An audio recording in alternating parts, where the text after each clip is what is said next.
escucharnos por la página web de la emisora, cuyo chat es el que más utilizan los oyentes para comunicarse con nosotros, www.radiosintonía1420.com.be.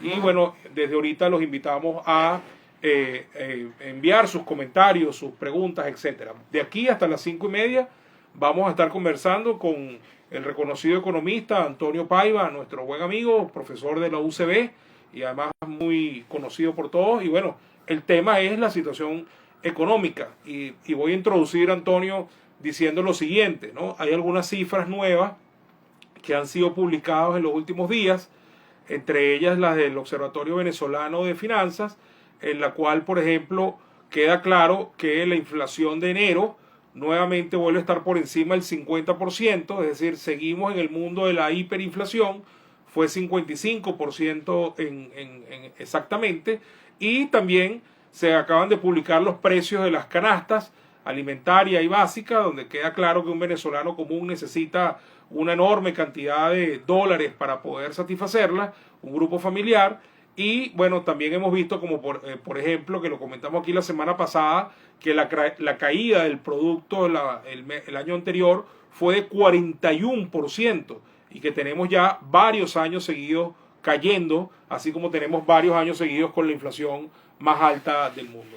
Tenemos 15 minutos, Antonio, vamos a sacarle el jugo. Te dejo en la palabra para que analicemos un poco esta situación. ¿Dónde estamos parados en este momento, Antonio, desde el punto de vista económico? Realmente que quiero compartir con tus oyentes y contigo la gran preocupación que estos indicadores, que lejos de ser cifras, guarismos fríos, lo que están reflejando es una terrible precariedad, y nunca antes los venezolanos habían estado pasando tantas dificultades como en estos momentos.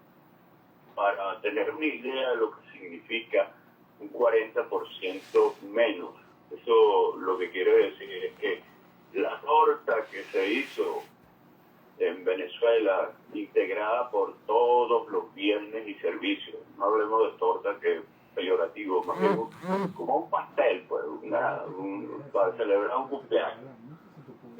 Si eso hubiese sido el 100% del año 19, pues casi la mitad, el 40% fue lo que se produjo en el país en el año 2020.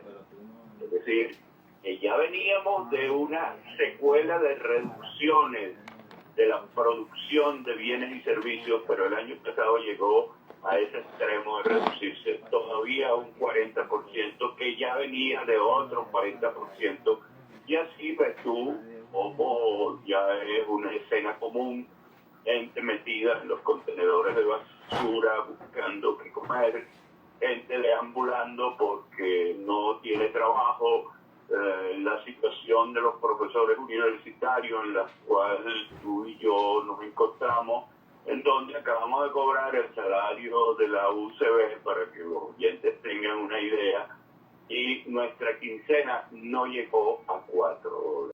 Es decir, un profesor universitario, después de 20 años de graduado, con una carrera académica, apenas le alcanza para comprar 2 kilos de harina de maíz precocido y tal vez un refresco si lo estira mucho.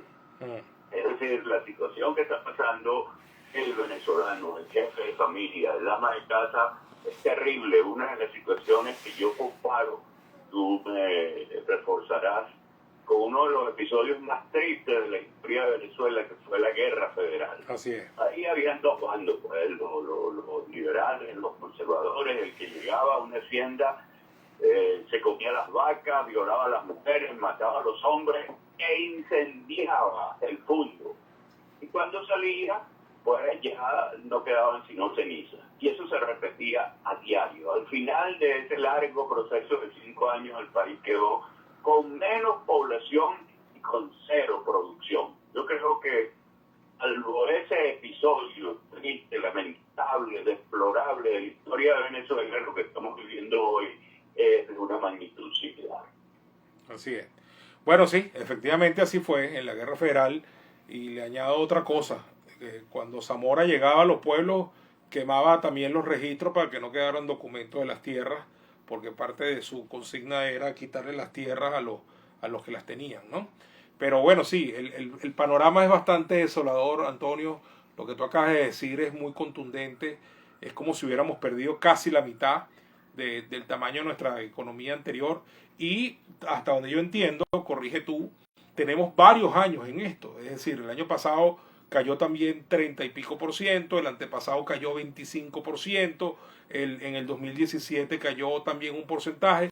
Si mal no me acuerdo, corrígeme por favor, estamos en caída libre desde el 2014, 2015, con lo cual... El 2015 exactamente. El 2014 fue un buen año porque los precios del petróleo llegaron a niveles muy elevados. Venezuela estaba exportando alrededor de 3 millones de barriles de petróleo al día, es decir, había una situación que permitió financiar algunos programas de asistencia, pero por el contrario, la gente que está en el gobierno, en vez de entender eso como una oportunidad para aumentar el ingreso, la prosperidad de la gente, lo aprovechó fue para continuar con una política de expropiaciones, de desestímulo a la inversión privada, de reducción de nuestra actividad petrolera en el exterior, y desde el 14 en adelante, que empezaron a caer los precios del petróleo, lo que ha venido para Venezuela ha sido una auténtica pesadilla. Sí, así es. Y Antonio, tú tienes medido exactamente con todas esas caídas, todos estos años de caída libre, ¿de qué tamaño es nuestra economía ahorita comparada con la del 2014? Es como el 10, 15%. Exactamente, está por debajo del 20%. Wow. Es decir, de la torta de aquel año, pues se ha perdido el 80%. Es decir, deberíamos estar entre el 15 y el 20%.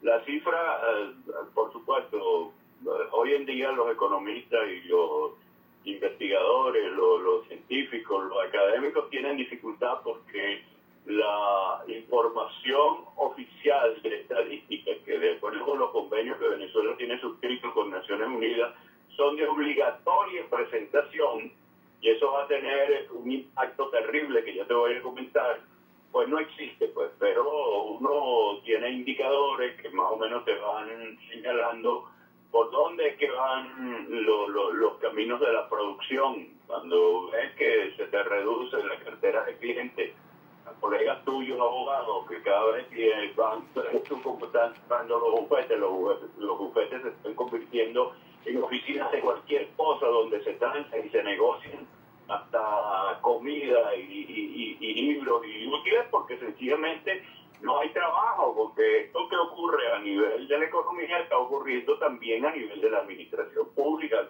a nivel de la administración de justicia. Entonces ya las dificultades para un abogado ejercer con seriedad, con dignidad su profesión cada día se reducen más. Así es. Y lo que te quería comentar, que sí es una advertencia que hizo el colega Leonardo Vera Azar, Okay. es que Venezuela no está en la lista de los que van a recibir ayuda con las vacunas para el COVID, sencillamente porque no ha cumplido con el deber que tiene de publicar las estadísticas oficiales. Es decir, Venezuela se autoexcluyó de los programas de beneficio de Naciones Unidas. Y por supuesto que tratándose de un problema humanitario es posible que traten de bypassear esta situación, pero legalmente estamos en ese estado, que no vamos a tener ninguna ayuda para la vacuna que está necesitando la gente, porque nuestros hospitales están llenos de personas de mayor edad que son los más vulnerables a esta pandemia. Así es. Bueno, de hecho, aquí el tema de la publicación de las cifras oficiales ha sido un verdadero caso de opacidad mundial. Yo me acuerdo que el Banco Central de Venezuela, tú también lo sabes, Antonio, perfectamente, pasó por lo menos 3, 4 años sin publicar nunca las cifras de inflación, ni de Producto Interno Bruto, ni nada por el estilo, llevándonos a un oscurantismo absoluto, ¿no? Terrible y más lamentable porque tú recién graduado y yo empezando mi carrera académica habíamos logrado alcanzar entre los 3 primeros lugares de los países de América Latina con mejor calidad de la producción de estadística. Las cifras de epidemiología y del Ministerio de Salud o Ministerio de Sanidad, como se llamaba antes, las cifras de vialidad, las cifras de telecomunicaciones, las cifras de la producción económica, del comportamiento de los bancos, todo en Venezuela había sido enriquecido. El famoso y nunca bien ponderado Félix Seijas, el difunto padre del actual Félix Seijas, sí, fue el que tiene una empresa el encuestador de mercado. Así es. Él fue durante muchos años director de la OCEI, del INE, y además con lo que producía el Banco Central teníamos una batería de estadísticas de primer orden. Así es, así es. Bueno, mira, aquí saludamos a Aquiles, a Wilmer y a Rodolfo que se suman a la transmisión por Instagram Live, y los oyentes de la emisora que están interactuando por el chat de la página web. Nos dice, por ejemplo, Olivia, que nos está escuchando desde Baruta. Ernesto pregunta que qué piensan los economistas como tú, dice, como Paiva, de qué debe hacer el gobierno para recuperar la economía. Ya vamos a hablar de eso, pero en dado caso creo que Antonio y yo vamos a coincidir en que darle consejos a este gobierno no tiene ningún sentido, a este régimen, pero sí es bueno hablar de cuáles son las soluciones que se podrían implementar una vez que logremos el cambio político, porque eso es una condición sine qua non para poder enderezar la economía. No esperen nada de este régimen, y todo lo que ustedes vean que de repente parece que van a rectificar o generan alguna reunión para hacerle creer a la gente que ahora sí se van a acercar al sector privado, etcétera, todo eso son siempre fintas, porque al final vuelven a lo de siempre. Ahorita vamos a comentar sobre eso, Antonio. Así es, la semana pasada hubo incluso 10 días, algo así, una periodista me hizo una entrevista, porque el objetivo de la entrevista era la reunión que había tenido el presidente de la Asamblea Oficialista con Cámara, sí. Y que me contaba ella que eso era una buena noticia. Y yo le dije, mira, lo primero que hay que hacer cuando ya uno está en casa es esperar. Y bueno, no pasaron 10 días cuando ayer el presidente, pues, iba a decir una expresión jocosa con sus bigotes, pero le acaba de caer un balde de agua fría de esas conversaciones al anunciar que lo que viene es una transformación del país en un país de comunas. Sí. Bueno, hay dos experiencias absolutamente definitivas en este campo. Del lado socialista, pues las comunas se hicieron esquinas, ¿te acuerdas? Que fue un rotundo fracaso. Tuvo Mao Zedong a tener que inventar aquello de que florezcan 100 flores para cambiar esa política de comunas que no condujo sino a la hambruna y a la miseria. Y otra, desde el punto de vista capitalista, que fueron los kibbutz en Israel, que tuvieron que acabar con eso porque sencillamente no resolvía los problemas de generar valor agregado, es decir, de incrementar la producción.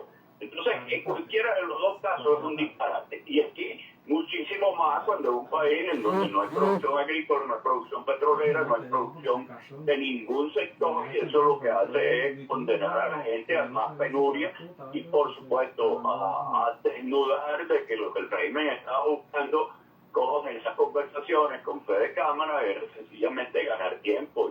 Y a veces uno dice, bueno, tú y yo que tenemos alguna experiencia en la vida académica, en la vida política, sabemos que hay que esperar, porque con esta gente no se puede tener ninguna confianza. Y no pasaron 10 días antes que le tiraran ese balde de agua fría. Así es, así mismo es. Bueno, y de hecho Maduro dijo en unas cadenas anteriores a la de ayer y la de anteayer, había dicho ya que él esperaba que para el 24 de junio estuviera electo el Congreso Comunal y estuvieran funcionando ya, o por lo menos seleccionadas 200 ciudades comunales. Y bueno, todos sabemos lo que eso significa, ¿no? En la comuna nada es de nadie, todo es de todos, porque eso es básicamente la esencia cuando tiene este perfil comunistoide que esta gente le da, pues, ¿no? Mira, Antonio, aquí hay otras preguntas dirigidas a nosotros, especialmente a ti. Dicen, Cipriano, ojalá Antonio dé una receta sobre economía. Dice Gabriel que el profesor Paiva, Cipriano, por favor, dé una clase magistral. La vida de todos nos está enfermando a todos. Dice Viviana, mi pregunta, Cipriano y Antonio, me gustaría saber cómo las madres podemos mantener, alimentar, darle estudio a nuestros hijos. Y finaliza Viviana también diciendo que el mejor recurso del país está en el talento de los venezolanos. y en sus profesionales, y eso es lo que debería ser. Bueno, no sé qué comentarios quieres hacer respecto a todo esto, Antonio. La clase como clase estamos conversando, pues, pero efectivamente se pueden decir muchas cosas, ¿no? Sí, exactamente. Se ha hecho, ya mi esposa, que al principio se sorprendía que un automercado en la calle, caminando en un centro comercial, te paran, profesor, y te preguntan cosas. Lo que hacen es mostrar la desesperación de la gente por la precariedad que están pasando. Es cierto, el principal recurso que el país tiene para su recuperación son sus profesionales. Eso es correcto. En 40 años de democracia, más de 600.000 profesionales, técnicos, ingenieros, biólogos, economistas, abogados, profesionales de muy buena calificación, cuyo signo de evaluación es el éxito que han tenido nuestros profesionales en el exterior. Yo ayer, viendo con tristeza, porque tocó de cerca una persona que nos ayudó en la casa con la crianza de nuestros hijos, era su nana, su haya, y bueno, un hijo fue para el Perú y lo devolvieron de la manera más terrible. Y yo puse una noticia allí de que qué sabroso es cuando tú aproveches a los profesionales y técnicos capacitados sin haber invertido un solo dólar en su formación. En cambio, cuando van los humildes, los humillas y los deportas. Eso como un mensaje, pues, porque los venezolanos siempre nos hemos caracterizado por tener puertas abiertas, y por eso es que este país se transformó en un país tan hermoso, tan pujante, con una inmigración que se integró a nuestra sociedad. Y hoy en día vemos con tristeza cómo mis alumnos, tus alumnos, se van al exterior sencillamente porque aquí no hay posibilidad de construir un futuro. Así es. Nuestras universidades se están deteriorando básicamente porque un buen estudiante no tiene ningún incentivo para quedarse como profesor con los salarios que están pagando en este momento, y estamos viviendo un trágico momento en lo que es la formación del recurso humano. Así es. Pero también uno sabe, pues, como dicen los campesinos allá en el doctor Heredia, cuando su papá estaba joven, que nunca está más oscuro que cuando va a amanecer. Y yo soy profundamente optimista de que Venezuela merece otro futuro, de que nuestra gente merece tener la oportunidad de trabajar, de generar empleo y de generar el alimento para su familia, que hoy en día está tan difícil, porque creo que estamos llegando a una situación inmanejable desde el punto de vista económico. Aquí viene una hambruna y ya hay signos de que eso está siendo así en eso de los nuevos venezolanos que están naciendo, porque las madres están mal alimentadas. No hay ningún tipo de comercio con el exterior, todo se ha transformado en una coima, en una trampa, y un país realmente no puede funcionar así.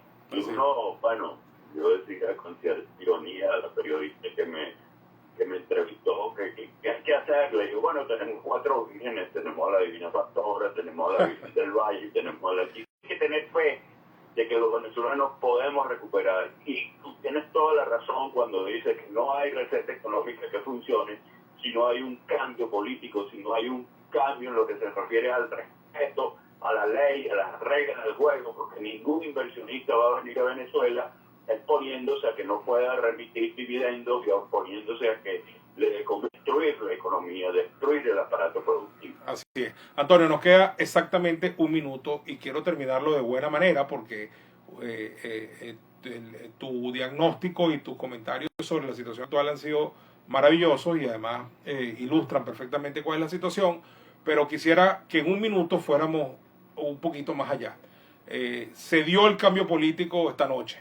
Mañana amanece una nueva Venezuela y designan a Antonio Paiva ministro de Finanzas del país.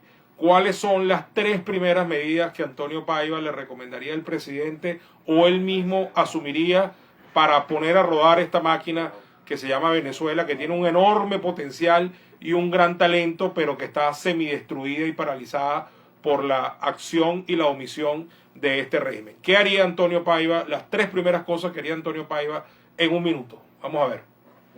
En primer lugar, enviar una comisión de gente honesta, seria y experta a negociar con los organismos multilaterales, porque necesitamos alrededor de unos 300, 400 mil millones de dólares para recuperar la capacidad productiva del país, entrar en un periodo de receso de la deuda externa que no nos cobre, porque hay que reconstruir todo, las escuelas, los hospitales, las carreteras, y generar valor al salario del venezolano, y eso hay que financiarlo, porque si no, lo que haremos será crear más inflación. En segundo lugar, hay que eliminar el control de cambio, hay que eliminar el control de precios, hay que hacer respetar las reglas de juego, las leyes para que haya inversión privada, y hay que estimular a los venezolanos para que se pongan a trabajar sobre la base de un salario digno, y a los empresarios que inviertan sobre la base de reglas de juego muy claras. Enriquezcan, se produzcan, paguen impuestos y generen empleo. Con una política así muy clara, dado el potencial que el país tiene, yo creo con optimismo, Cipriano, que en 2 años ya nosotros enderezamos el rumbo. Muy bien, excelente. Así respondiste una pregunta que hizo un oyente que pregunta que en cuánto tiempo creías tú que se puede recuperar la economía. Ya lo acabas de decir, haciendo las cosas bien y tomando las medidas correctas, por lo menos en un par de años podríamos enderezar este entuerto. Antonio, se nos acabó el tiempo. Muchísimas gracias por tu tiempo, por tu talento, por tu buena disposición. Un abrazo y saludos a todos los oyentes. Por favor, pásenme sus preguntas para responderle individualmente a sus chats o a sus correos. Seguro, gracias. Seguro. Gracias, Antonio. Un abrazo.